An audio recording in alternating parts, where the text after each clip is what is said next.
பாண்டவர்கள் கௌரவாதிகளை எப்படி வெல்ல முடியும்? அப்படி என்று பாண்டவர்களிலே மூற்றோட விலகான் என்ற தர்மரானவர் மிகவும் கவலைக்குள்ளாகி இருக்கிறார்.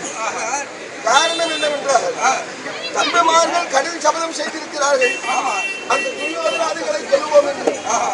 ஆனால் துரியோதனாதிகள் பக்கம் இதையெல்லா வீரர்கள் இருக்கிறார்கள். அப்படி இருக்கின்ற போது தம்பிமார்கள் சபதம் செய்து அது என்ன பலன் அளிக்குமா?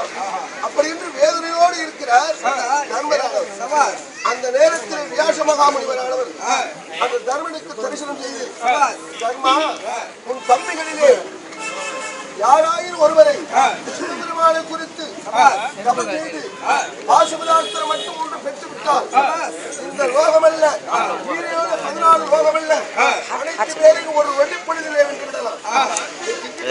வேண்டாம், உனது தம்பிகளிலே யாராயிரம் ஒருவரை தபம் செய்ய அனுப்பிவிடு. அப்படி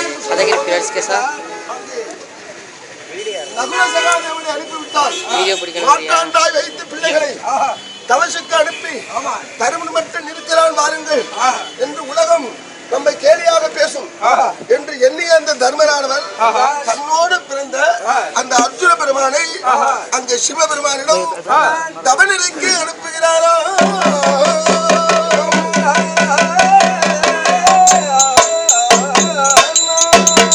இதுல பெரிய ஒரு விஷயம் என்னன்னா, அர்ஜுன பெருமான் தவத்திற்கு போகக்கூடிய நேரத்தில் வியாச பெருமானே தனது விபூதி பையை எடுத்து